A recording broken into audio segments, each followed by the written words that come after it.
नमस्कार दोस्तों, कैसे हैं। आशा करता हूँ आप सभी अच्छे होंगे और आपकी जो आईएएस की जर्नी है, यूपीएससी की जो प्रिपरेशन है वो फेयर चल रही होगी, अच्छी चल रही होगी।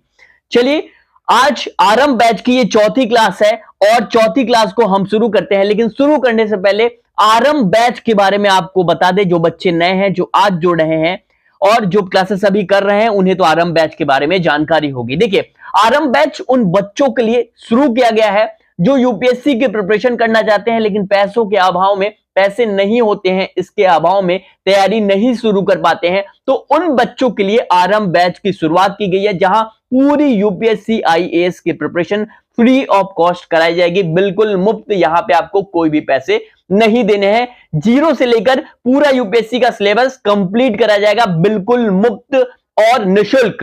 और आपको कई बच्चे कमेंट सेक्शन में कह रहे थे, क्या वाकई में ये ऐसा होगा, संभव होगा, पूरा क्लास आपको, पूरा सिलेबस हमें फ्री में मिलेगा? तो बिल्कुल आप निश्चिंत रहें, पूरी क्लासेस आपको फ्री ऑफ कॉस्ट यहां पे मिलने वाली हैं। ठीक है, खासकर ये जो बैच है वो 2024 का जो प्रीलिम्स एग्जाम है अभी आने वाला है, उसको टारगेट करके 2025 का एग्जाम, 2026 के एग्जाम, इन 3 साल 25, 24, 25, 26, इन 3 साल में अभी जो बच्चे अपेयर करने वाले हैं, करना चाहते हैं, उनके लिए ये बैच बहुत महत्वपूर्ण है। 24, 25, 26 को टारगेट करके आरंभ बैच की शुरुआत की गई है।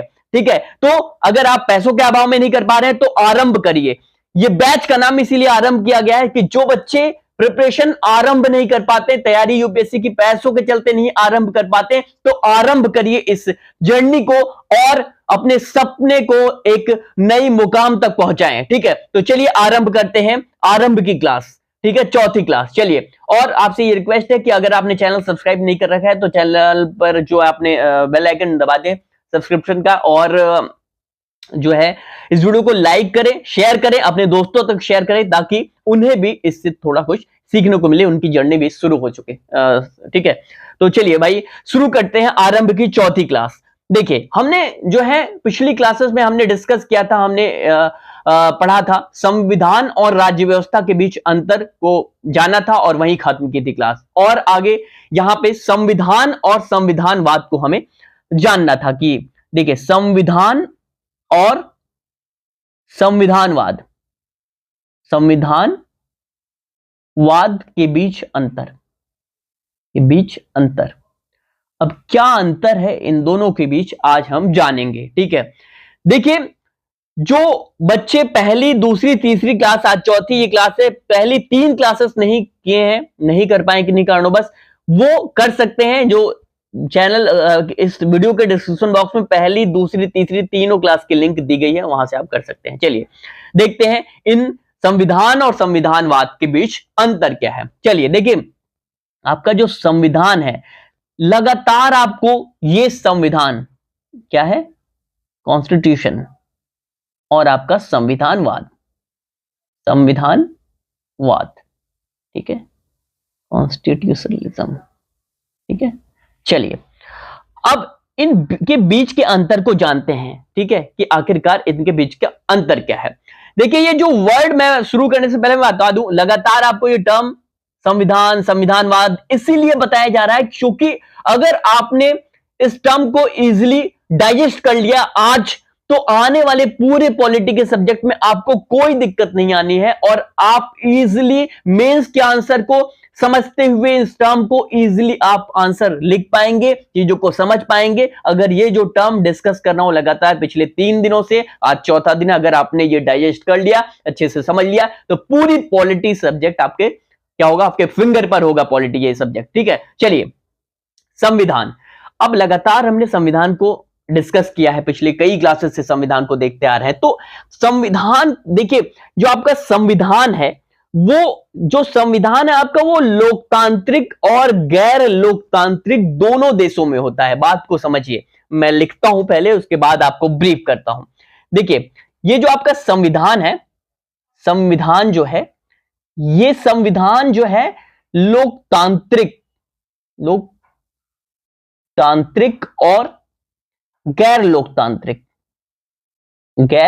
लोकतांत्रिक दोनों देशों में होता है, दोनों देशों में होता है। अच्छा, अक्सर आप ये तो सुनते आते होंगे कि ये जो संविधान है वो आप देखते होंगे कि लोकतंत्र जहां है, क्या आप सोचते होंगे क्या वही संविधान है, वही होता होगा संविधान? गैर लोकतांत्रिक देशों में तो संविधान होता ही नहीं होगा। तो नहीं भैया, ऐसा नहीं है। संविधान दोनों जगहों पे होता है। हो सकता है लोकतंत्र देश जहां, जैसे भारत लोकतांत्रिक देश है, यहां संविधान है, लेकिन अन्य जो ऐसे देश जो गैर लोकतांत्रिक है वहां भी संविधान होता है। ठीक है। और अन्य शब्दों में एक और जानकारी आपको दे दूं, देखिए इसमें होता तो है, गैर लोकतांत्रिक देशों में संविधान तो होता है, लेकिन गैर लोकतांत्रिक देशों में ये जो संविधान है वो सर्वोच्च नहीं होता। बात को समझिए, इसको लिख देता हूं। गैर लोकतांत्रिक देशों में संविधान क्या नहीं होता? संविधान सर्वोच्च नहीं होता, सर्वोच्च नहीं होता। अब देखिए, बार बार इस पे संविधान डिस्कस किया, भारत के रेफरेंस में इसमें बताया गया, भारत के परिप्रेक्ष्य में, कि जो लोक संविधान है भारत में वो सबसे सर्वोच्च दस्तावेज है, लेकिन वहीं गैर लोकतांत्रिक देशों में ये जो संविधान है वो सर्वोच्च क्या होता? सर्वोच्च नहीं होता है। क्या होता है? सर्वोच्च नहीं होता है। ठीक है, इस पर फोकस करिए। तो ये लोकतांत्रिक और गैर लोकतांत्रिक देशों में संविधान की स्थिति स्पष्ट करता है। ठीक है। और वहीं क्या है, वहीं पे आप ये देख सकते हैं, एक मिनट, वहीं आप ये देख सकते हैं कि ये जो गैर लोकतांत्रिक देशों में जो है, जो संविधान है वो शासन की गारंटी प्राप्त, मतलब सीमित शासन की गारंटी प्राप्त नहीं करता। वहां पे मतलब ऐसा नहीं है कि शासन की गारंटी वहां पे प्राप्त ही होगी। ठीक है। तो संविधान जो है, मूल जो डिफरेंस है, मूल जो आपका बेसिक डिफरेंस जो है इसमें, वो यही है कि वहां सर्वोच्च नहीं होता। अब देखिए संविधानवाद की ओर बढ़ते हैं। अभी मैंने संविधान की जो दो टर्म आपको, जो दो पॉइंट्स आपको बताए, डिस्कस किए, अभी संविधानवाद आपको क्लियर हो जाएगा। इन दोनों बीच के जो अंतर है इन दोनों बीच टर्म्स का, वो आपको क्लियर हो जाएगा। देखिए जो संविधानवाद है, अब ये जो संविधान तो आपने देख लिया, ये जो संविधानवाद है आपका, ये केवल लोकतांत्रिक देशों में ही संभव है। बात को समझिए, ये केवल लोकतांत्रिक देशों में ही संभव है। आप नोट्स बनाते चलें, ये जो लिख रहा हूं मैं इसीलिए लिखता हूं कि बच्चे आप नोट्स बनाते चलें ताकि रिवीजन करने में कोई दिक्कत नहीं आए। ठीक है। और मैं इसलिए बार बार जो लिखता हूं वो बोलता भी हूं, क्योंकि हैंडराइटिंग कई बार मैं ओवर हैंडराइटिंग लिखता हूं, जल्दी के चक्कर में ओवर हैंडराइटिंग होती है, तो यही वजह है कि बार बार मैं बोलता भी हूं जो लिखता हूं। ठीक है। तो क्या है, ये जो संविधानवाद है ये केवल लोकतांत्रिक देशों में ही संभव है। वही संविधान जो है वो लोकतांत्रिक और गैर लोकतांत्रिक दोनों देशों में होता है।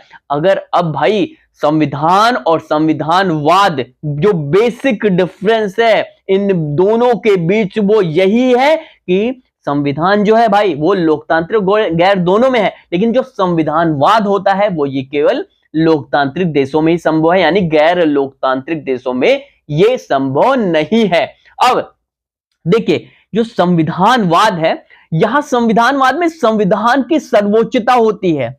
संविधान की क्या होती है? संविधान की सर्वोच्चता होती है। अब अगर ये टर्म हो रहा है संविधान की सर्वोच्चता होती है संविधानवाद में, तो आपसे मैं पूछता हूं, क्या भारत संविधानवादी देश है भारत? क्या आप बताएं, आपको अगर समझ में आ रहा होगा जो मैं पढ़ा रहा हूं तो आप इजीली इसका आंसर दे पाओगे। आंसर कमेंट सेक्शन में ये लिखो, मैं हर एक के जो कमेंट आप करते हैं उनको पढ़ा जाता है, तो आप इसका आंसर दे। क्या भारत संविधानवादी देश है? आप कमेंट करें, तो भाई कमेंट करिए इसको। ठीक है। चलिए देखिए, संविधान की सर्वोच्चता होती है किसमें? संविधानवाद में संविधान की सर्वोच्चता होती है, और यहां विधि का शासन होता है। यहां क्या होता है? यहां विधि का शासन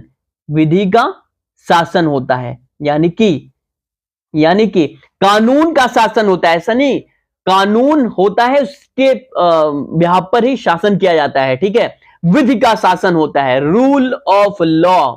ठीक है, रूल ऑफ लॉ यहां पर होता है। ठीक है। तो यहां विधि का शासन होता है और शासन जो है सीमित है। ठीक है। अब देखिए, जो भारत, मैं एक इंपॉर्टेंट पॉइंट्स यहां पे लिखवाना चाहूंगा, नोट्स के रूप में आपको बताना चाहूंगा। देखिए, जो भारत और अमेरिका, भारत और अमेरिका और अमेरिका, यहां दोनों पर क्या है, दोनों पर यहां पे क्या है, संविधानवाद है। क्या है, संविधानवाद है। भारत और अमेरिका दोनों पर संविधानवाद है। लेकिन जो आपका ब्रिटेन है, वो मात्र एक ऐसा देश है जहां संविधान नहीं है। आप समझें, ब्रिटेन में जो है, ब्रिटेन में जो ब्रिटेन है, वहां संविधान नहीं है। कहने का मतलब वहां लिखित संविधान नहीं है। लेकिन वहां फिर भी लिखित संविधान नहीं है, लेकिन फिर भी वहां क्या है, संविधानवाद है। भारत और अमेरिका में तो क्या संविधानवाद है, बिल्कुल, क्योंकि हमारा तो भाई लोकतंत्र, हमारा तो क्या है, संविधान है। लेकिन ब्रिटेन में संविधान क्या है, ब्रिटेन मात्र एक ऐसा देश है जहां संविधान नहीं है, यानी लिखित संविधान नहीं है, लेकिन फिर भी वहां संविधानवाद है, क्योंकि शासन वहां सीमित है और वहां क्या है, वहां विधि का शासन है। ठीक है, तो अगर कहीं आए भाई, कहीं आपको ब्रिटेन जो है, क्या वो संविधानवादी देश है, तो बिल्कुल ब्रिटेन संविधानवादी देश है। क्यों? क्योंकि वहां विधि का शासन लागू होता है। ठीक है, वहां संविधान नहीं है, लेकिन इसके बावजूद वो क्या है, संविधानवादी है, क्योंकि वहां विधि का शासन होता है, रूल ऑफ लॉ है, और क्या है, वहां शासन सीमित है। तो ये आप नोट्स बनाते चलें, चलिए, ठीक है। तो ये बेसिक अंतर है संविधान और संविधानवाद। आप, मुझे लगता है संविधान और संविधानवाद को आप समझ गए होंगे कि आखिरकार ये कॉन्स्टिट्यूशन और कॉन्स्टिट्यूशनलिज्म जो है, आपकी जो टर्म, वो समझ गए होंगे आपकी क्या है। ठीक है, तो चलिए अब आगे बढ़ते हैं अगले टॉपिक की ओर और देखते हैं अगला टॉपिक। देखिए, अगला जो हमारा टॉपिक है वो है आपका गवर्नमेंट और गवर्नेंस। जो दो टर्म ये हैं, गवर्नमेंट और गवर्नेंस, गवर्नेंस, इन दोनों में अंतर, डिफरेंसेस क्या है गवर्नमेंट और गवर्नेंस में, ये देखिए। अब ये गवर्नमेंट को हिंदी में क्या कहते हैं, सरकार कहते हैं। ठीक है, और गवर्नेंस को क्या कहते हैं, शासन कहते हैं। ठीक है, तो सरकार और शासन में अंतर क्या है, आप प्रतिदिन रूबरू होते होंगे।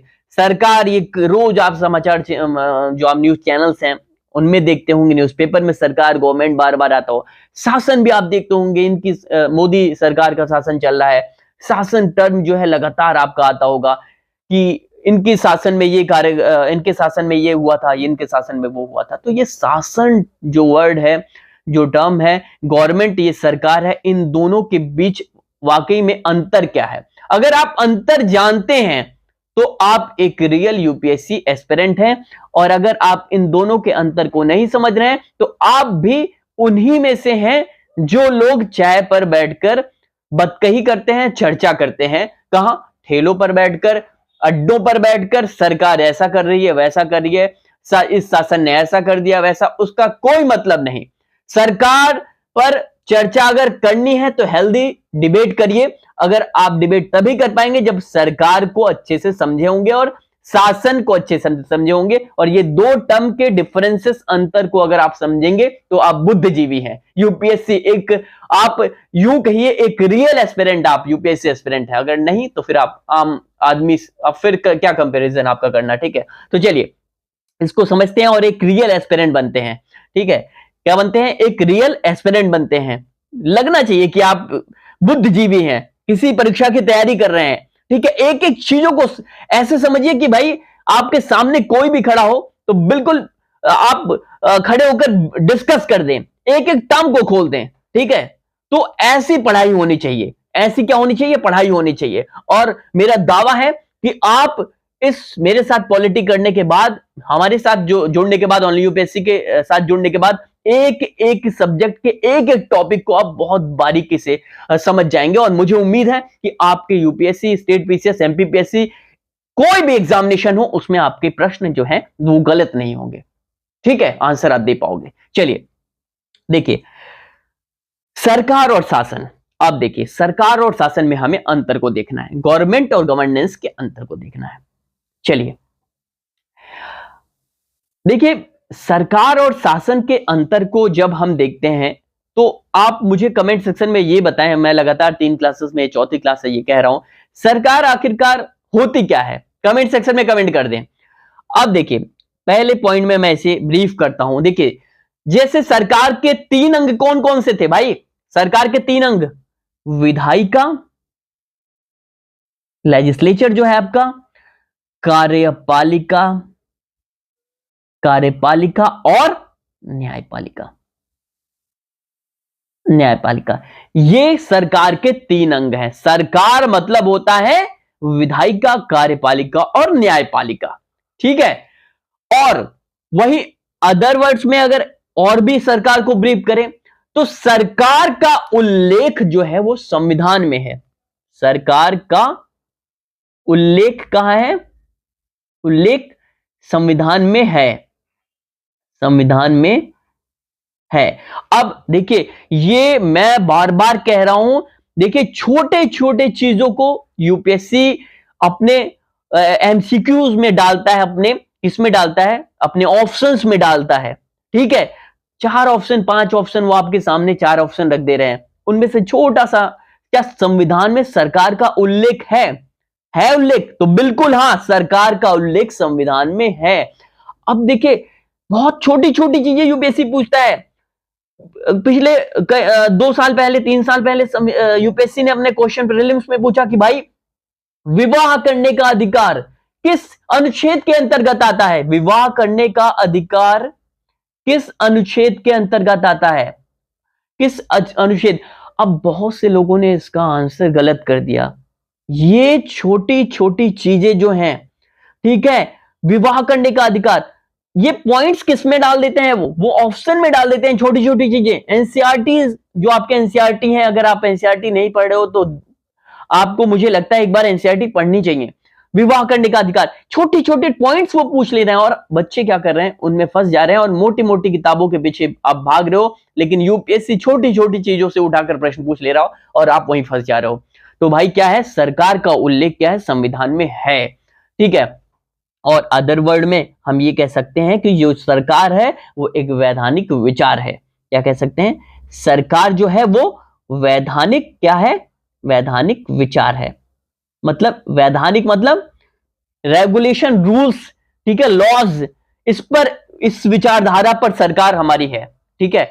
सरकार वैधानिक विचार पर एक वैधानिक विचार है, ठीक है। सरकार एक वैधानिक विचार है। चलिए, ये तो सरकार की बात रही। अब जब शासन, अभी मैं अंतर अब स्पष्ट कर देता हूं, दोनों में अंतर क्या है। चलिए देखिए, शासन की जब हम बात करते हैं तो शासन में, सरकार में कौन कौन से आ जाते हैं? सरकार में आपकी विधायिका और कार्यपालिका, न्यायपालिका आ जाती है। वहीं जब शासन की बात आती है तो शासन में आपके विधायिका, विधायिका, कार्यपालिका, कार्यपालिका, न्यायपालिका, न्यायपालिका, शासन में भी ये तीनों आते हैं।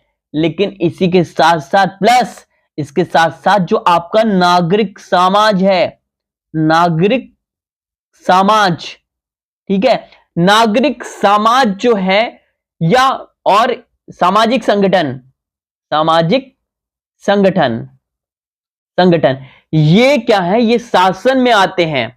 सरकार में सिर्फ विधायिका, कार्यपालिका, न्यायपालिका आती है। लेकिन वही जब शासन की बात करें तो शासन में कौन कौन से आ जाते हैं? विधायिका, कार्यपालिका, न्यायपालिका तो आती ही आती है। उसके साथ साथ जो आपके नागरिक समाज है और जो आपके सामाजिक संगठन है वो भी इसमें आ जाते हैं। यानी कि शासन का निर्माण किससे होता है? विधायिका, कार्यपालिका, न्यायपालिका, इन तीनों के साथ साथ जब इसमें नागरिक समाज भी जुड़ जाता है तो शासन का निर्माण होता है, शासन बन जाता है, ठीक है। अब आप सोच रहे होंगे कि ये जो नागरिक समाज है वो क्या है। देखिए, नागरिक समाज जो होते हैं, जैसे एनजीओ होते हैं, हम आप जो होते हैं, छात्र जो होते हैं, पत्रकार जो होते हैं, मानवाधिकार कार्यकर्ता जो होते हैं, वो सारे लोग क्या हैं?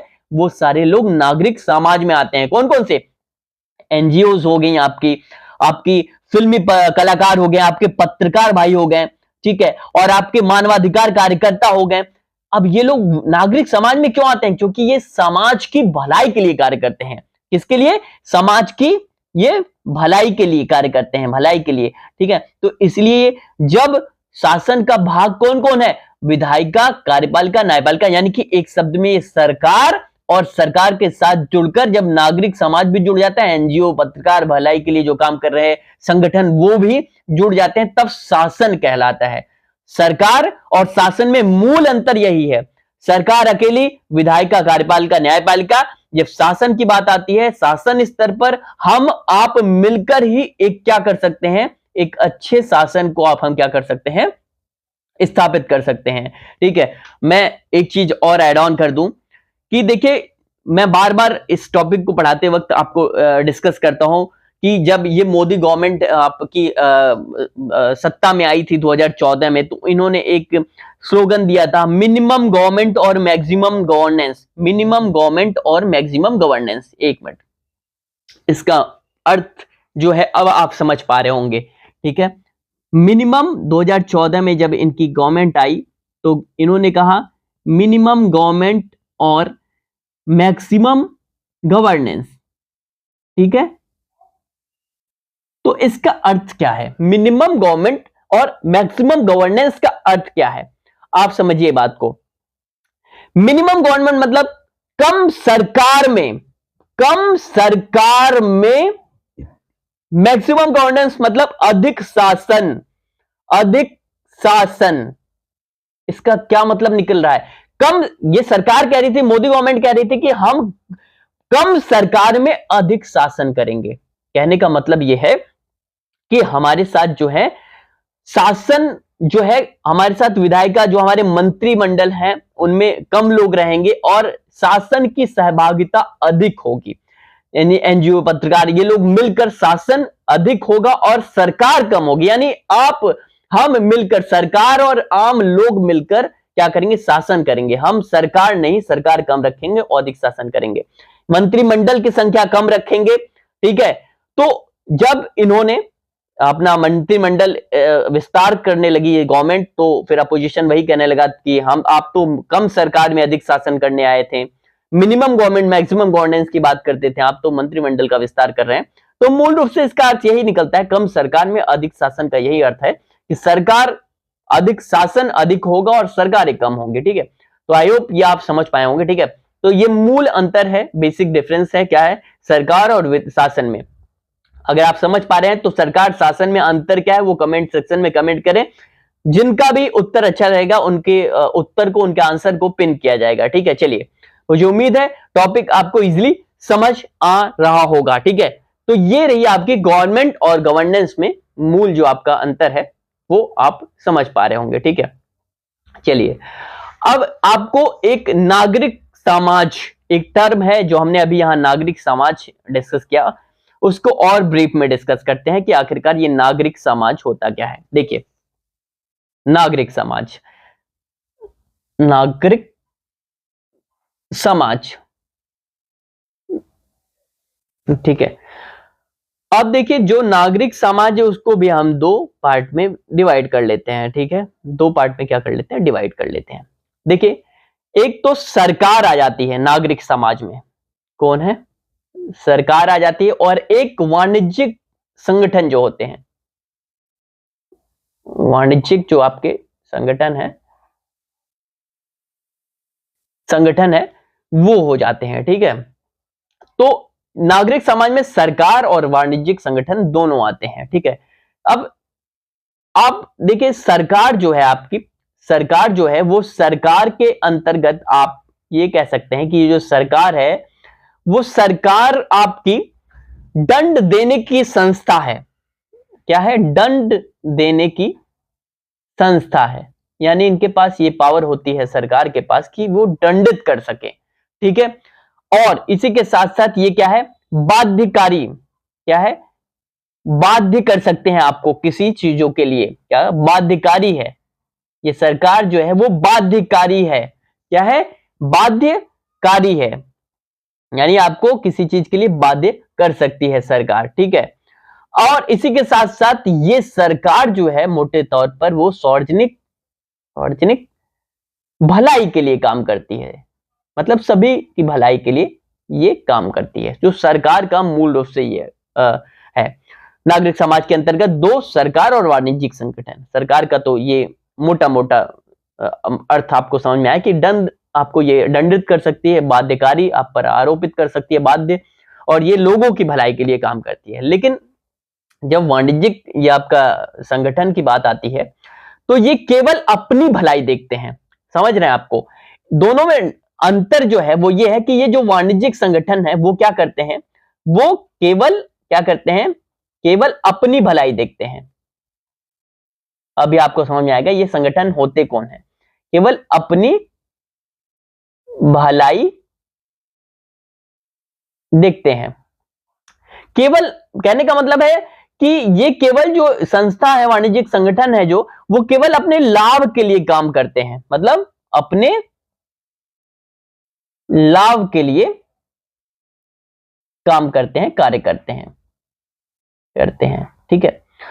अब वाणिज्यिक संगठन जो है वो कौन कौन से हैं, अब यहां पे मैं ब्रीफ कर रहा हूं। देखिए, अब ये जो अपने लाभ के लिए, ये नागरिक समाज में ये जो लोग हैं, नागरिक समाज में कौन कौन से लोग आते हैं, देखिए नागरिक समाज में अब देखिए ये जो नागरिक समाज है इसमें कौन कौन से लोग आते हैं। देखिए छात्र, आप लोग जो पढ़ रहे हैं, जो स्टूडेंट पढ़ रहे हैं, छात्र जो हो गए, एनजीओ हो गई, जो एनजीओज हो गई वो भी इसमें आती हैं, जो आपके फिल्मी कलाकार हो गए, कौन कौन से फिल्मी जो आपके कलाकार हो गए वो भी इसमें आते हैं। पत्रकार मैंने पहले ही बताया, पत्रकार जो हो गए, और आपके जो मानवाधिकार जो कार्यकर्ता है वो आ गए। अब ये लोग इसमें नागरिक समाज में इसीलिए आए हैं क्योंकि इससे पहले मैंने बता दिया कि ये लोग क्या है, ये समूचे समाज की भलाई करते हैं, समूचे समाज की भलाई करते हैं। ठीक है, मोटे तौर पर आप नागरिक समाज को समझ पाए होंगे। मुझे उम्मीद है कि आप अगर बारीकी से क्लास कर रहे हैं तो आपको एक एक टर्म, एक एक चीजें आसानी से समझ में आएंगे। ठीक है, और आप इन चीजों को आसानी से टैकल भी कर पाएंगे। ठीक है, ये आपका जो बेसिक टर्म था वो यहां पे जाकर आपका ओवरऑल खत्म होने की ओर है। ठीक है, अब एक छोटा सा टॉपिक आपको मैं यहां पे बता देता हूं, न्यायिक और अर्ध न्यायिक में अंतर, उसके बाद हम फंडामेंटल राइट में एंटर कर जाएंगे। ठीक है, ये जो टर्म्स हैं वो एंड हो जाएंगे। ठीक है, अब देखिए न्यायिक और अर्ध न्यायिक, न्यायिक और अर्ध न्यायिक में अंतर क्या है। न्यायिक और, देखिए ये जो टर्म है वो आगे आपको इसका ब्रीफ में डिस्कशन किया जाएगा, लेकिन थोड़ा सा मैं यहां पर डिस्कस कर देता हूं। अर्ध न्यायिक में अंतर, डिफरेंसेस क्या है इनमें। ठीक है, देखिए न्यायिक जो है आपकी, वो आपकी जुडिशियल है, क्या है आपकी, मैं यहां पे लिख देता हूं फिर से, न्यायिक आपकी जुडिशियल, जो हम पढ़ चुके हैं पिछली क्लासेस में। ठीक है, और आपकी जो आपका अर्ध न्यायिक जो है, ये अर्ध न्यायिक रहा, अर्ध न्यायिक। ठीक है, तो अर्ध न्यायिक जो आपका वो क्या है और न्यायिक क्या है वो अब हम आपको बताते हैं। देखिए आप, ये जो न्यायिक है ये संविधान की व्याख्या का, इसका जो काम है न्यायिक का, वो संविधान की व्याख्या करना है। क्या है इसका मेन पर्पस, मेन मोटो क्या है, संविधान की क्या करना, संविधान की व्याख्या, व्याख्या क्या करना, संविधान की व्याख्या से इसका क्या है, सरोकार है, सरोकार। ठीक है, और क्या है न्यायिक का और क्या कार्य हो सकता है, जैसे आईपीसी इसी में आती है, जो आपकी इंडियन पेनल कोड है। ठीक है, इंडियन पेनल कोड जो है आपकी, भारतीय दंड संहिता, भारतीय दंड संहिता, वो इसी में आती है। किस में आती है, इसमें न्यायिक में ही आती है। ठीक है, इसी के साथ साथ आपका क्या है, जो आपका सीआरपीसी है, क्रिमिनल प्रोसीजर कोड जो आपका है। ठीक है, सीआरपीसी जो आपकी है, क्रिमिनल प्रोसीजर कोड, आपराधिक क्या है, आपराधिक दंड संहिता जो है आपकी, दंड संहिता जो है आपकी, वो इसी में आती है, जुडिशियल में ही आती है। ठीक है, और मुख्य जो बात यह है कि जो न्यायिक है इसको क्या है, इसको दंडित करने की क्षमता होती है इनमें। जैसे कोर्ट की यहां पे बात कर रहे हैं, न्यायिक वो समझ पा रहे होंगे आप, न्यायिक जो मैंने पिछली क्लासेस में पहली दूसरी और तीसरी इनमें से किसी एक क्लास में हमने न्यायिक को ब्रीफ में पढ़ा है, ठीक है। तो दंडित करने की क्षमता किसमें होती है, कोर्ट में तो होती है ना भाई। तो दंड देने की क्षमता क्या होती है इसमें, दंडित करने की क्या होती है, दंडित करने की क्षमता होती है, ठीक है, क्षमता होती है। ये दंड किस आधार पर दे सकते हैं, वो आर्थिक भी दे सकते हैं जुर्माना लगाकर, और इसी के साथ साथ क्या, शारीरिक भी दंड दिया जा सकता है, ठीक है, शारीरिक दंड भी दिया जा सकता है। अब इसमें मुख्य बात, एक मुख्य बिंदु, एक मुख्य पॉइंट, मेन पॉइंट ये है कि ये जो न्यायिक है इसमें सभी सदस्य न्यायाधीश होते हैं। इसमें क्या है, इसमें क्या है, सभी सदस्य, एक मिनट, इसमें सभी सदस्य क्या होते हैं, न्यायाधीश होते हैं, न्यायाधीश होते हैं, ठीक है। तो ये इस पर गौर कीजिएगा कि इसमें क्या है, इसमें क्या है, इसमें सभी सदस्य क्या होते हैं, सभी सदस्य न्यायाधीश होंगे। ये तो जुडिशियल की बात रही। अब अर्ध न्यायिक पर आ जाते हैं। अब आपको अभी अंतर में आप समझ पा रहे होंगे किस प्रकार से मैं समझाने का प्रयास आपको कर रहा हूं। अब अर्ध न्यायिक जब मैं बताऊंगा तो आपको इन दोनों के बीच के अंतर को, डिफरेंस जो है वो आप इजिली आप कैच कर पाएंगे, ठीक है। देखिए, जो आपका अर्ध न्यायिक है, वो अर्ध न्यायिक में आप ये कह सकते हैं कि ये जो अर्ध न्यायिक है वो विशिष्ट मामलों को उठाते हैं। अब एक मिनट, ये जो अर्ध न्यायिक है, न्यायालय, तो आप बात समझ रहे हैं, न्यायिक मतलब वही न्यायालय की बात कर रहा हूं, कोर्ट की बात कर रहा हूं, आईपीसी आ जाती है, इसमें सीआरपीसी आ जाती है, दंडित करने की क्षमता होती है इनको। इसमें सभी सदस्य वही न्यायाधीश होते हैं, यानी कि जज होते हैं आपके, ठीक है, सारे सदस्य जज होते हैं, इसमें होते हैं जुडिशियल में, ठीक है। अब अर्ध न्यायिक की जब बात आती है तो इसमें विशिष्ट मामलों, ये जो अर्ध न्यायिक संस्था है, ठीक है, इसमें जो है वो विशिष्ट मामले उठाए जाते हैं, ठीक है। क्या है, विशिष्ट मामलों को उठाते समय, किसकी समय, जो न्यायालय है उसकी सहायता की जाती है। एक मिनट, उसकी सहायता की जाती है, उसकी सहायता की जाती है। मतलब इसका कार्य यह है अर्ध न्यायिक का कि जो न्यायालय में विशिष्ट मामले उठाकर न्यायालय की, कोर्ट की सहायता करना अर्ध न्यायिक का कार्य है। इसमें जो है ये आधा सारोकार आपका न्यायपालिका से होता है, आधा प्रशासन से होता है, यानी कि इसमें आधी न्यायपालिका होती है, आधी न्यायपालिका होती है, और प्लस आधा क्या होता है, आधी जो सरोकार होता है वो प्रशासन होता है। इसमें प्रशासन का मतलब ये है कि सिविल सेवा नियम जो होते हैं, सिविल सर्वेंट जो होते हैं, ठीक है, वो इसमें अर्ध न्यायिक में आते हैं।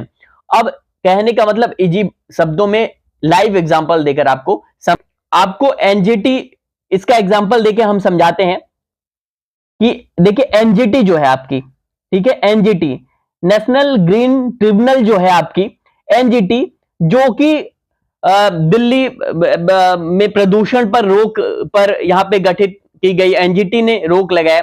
तो ये जो एनजीटी है वो किसमें आती है, अर्ध न्यायिक में आती है, ठीक है। जो आपकी कैट हो गई, कैट वो भी क्या है, प्रशासनिक अधिकरण जो है वो कैट जो है वो भी इसमें अर्ध न्यायिक में आती है। वित्त आयोग जो हो गया आपकी, वो भी वित्त आयोग क्या है, वो किसमें आते हैं आपके, इसी अर्ध न्यायिक में आते हैं, ठीक है। तो एक पॉइंट और इसमें मैं ब्रीफ डिस्कस करता हूं। देखिए, ये जो आपका अर्ध न्यायिक है ये गैर संवैधानिक और वैधानिक है, गैर संवैधानिक और वैधानिक दोनों है, ठीक है, गैर संवैधानिक और गैर वैधानिक दोनों है, गैर वैधानिक दोनों है, ठीक है। और संविधान में इसका क्या है, संविधान में इसका जिक्र नहीं है, संविधान में इसका जिक्र नहीं है। यानी कि देखिए जुडिशियल न्यायिक जो न्यायिक है उसका जिक्र तो संविधान में है, लेकिन अर्ध न्यायिक का जिक्र संविधान में नहीं है। ठीक है, बात को समझ रहे हैं। इसमें पूरी तरीके से न्यायालय काम करती है, पूरा न्यायालय। इसमें सारे सदस्य क्या होते हैं? न्यायाधीश होते हैं, लेकिन इसमें सारे सदस्य अर्ध न्यायिक में न्यायाधीश नहीं होते हैं। आधा न्यायपालिका होती है, आधा प्रशासन होता है। एनजीटी हो गए, ये सब सारे अर्ध न्यायिक में आते हैं। कैट हो गया आपका, और आपका जो वित्त आयोग है वो सारे क्या है? अर्ध न्यायिक में आते हैं। ठीक है, तो मुझे उम्मीद है न्यायिक अर्ध न्यायिक के बीच के अंतर को आप समझ गए होंगे, और आपका जो बेसिक टर्म था वो अब खत्म हो गया। कल से हम फंडामेंटल राइट की शुरुआत करेंगे। ठीक है, इसकी शुरुआत करेंगे। थोड़ा सा आप अगर अब सेल्फ स्टडी करना चाहें फंडामेंटल राइट को तो आप कर सकते हैं। तो कल से हम मूल अधिकार पढ़ेंगे। क्या? Fundamental right. क्या पढ़ेंगे? Fundamental right. ठीक है, मूल अधिकार। चलिए, कल से हम मूल अधिकार को देखेंगे। बाकी क्लास आपको कैसी लगी वो आप कमेंट सेक्शन में कमेंट करके बताएं। सब्सक्राइब का बटन दबा दें, सब्सक्राइब कर ले चैनल को। रोज की क्लास की नोटिफिकेशन आपको मिलती रहेगी। आपकी अगली जो क्लासेस है वो ज्योग्राफी की शुरू होंगी। इसकी कंफर्मेशन आपको 1 से 2 दिनों में मिल जाएगा। लगातार आपकी पॉलिटी चलती रहेगी, इसके साथ साथ ज्योग्राफी की क्लासेस भी मिलेंगी। और ये जो क्लासेस अभी आपको आपकी पैड पे मिल रही है वो बोर्ड पे मिलेंगी प्रॉपर। सामने आपके टीचर होंगे, वो सारी चीजें। ठीक है, तो हिस्ट्री, ज्योग्राफी, सारी सब्जेक्ट आपके जितने भी सब्जेक्ट हैं, कोर सब्जेक्ट, वो आपको यहाँ पे कवर किया जाएगा। ठीक है, तो चलिए, इस जो आपकी क्लास हुई है आज, आपकी चौथी क्लास, उसका जो ये जो हमने क्लासेस ली हैं उसकी जो लिंक है, सॉरी, इसका जो पीडीएफ है वो हमारे टेलीग्राम चैनल पे मिल जाएगा। टेलीग्राम चैनल की लिंक जो है वो इसी वीडियो के डिस्क्रिप्शन बॉक्स में दिया गया है। जाइए, क्लिक करिए टेलीग्राम चैनल की लिंक को, और टेलीग्राम चैनल हमारा ओनली यूपीएससी का ज्वाइन करिए, और पढ़ते रहे, रिवीजन करते रहे, बार बार रिपीट करें, और नोट्स बनाते चलें। नोट्स बनाएंगे तभी काम होगा। फिंगर पर आपकी जो टॉपिक है वो फिंगर पे होंगे, आपको पूरी तरीके से याद हो जाएंगे। और मेरा दावा है, मैं बार बार कर रहा हूं, मैं ये दावा करता हूं कि आपको हर सब्जेक्ट ऐसे फिंगर पे होगा। मुझे उम्मीद है कि ये जो सब्जेक्ट मैं पढ़ा रहा हूं इसी तरीके से अगले सब्जेक्ट भी आपको समझ में आएगा, बिल्कुल ऐसा ही। और एक एक टॉपिक आपको समझ में आने वाला है। यूपीएससी की आरंभ अगर हमने किया है आपके लिए, तो आरंभ आपका हो चुका है। आप बिल्कुल फ्री ऑफ कॉस्ट यूपीएससी की प्रिपरेशन कर पाएंगे। चलिए, बहुत बहुत धन्यवाद। पढ़ते रहें, वीडियो शेयर करते रहें, चैनल सब्सक्राइब कर लें। चलिए, धन्यवाद।